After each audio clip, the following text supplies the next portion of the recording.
দিতে হবে। তারা সমস্ত উন্নয়নের টাকা বন্ধ করে দিল।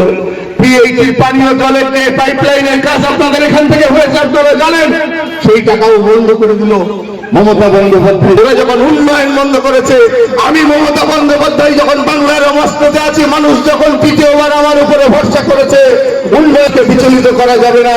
আমি আমাদের পাড়া আমাদের সমাধানের মধ্যে দিয়ে বাংলায় ৮,২০০ কোটি টাকার উন্নয়ন, বেগমদার মাটিতে ২৭ কোটি ২০ লক্ষ টাকার উন্নয়ন।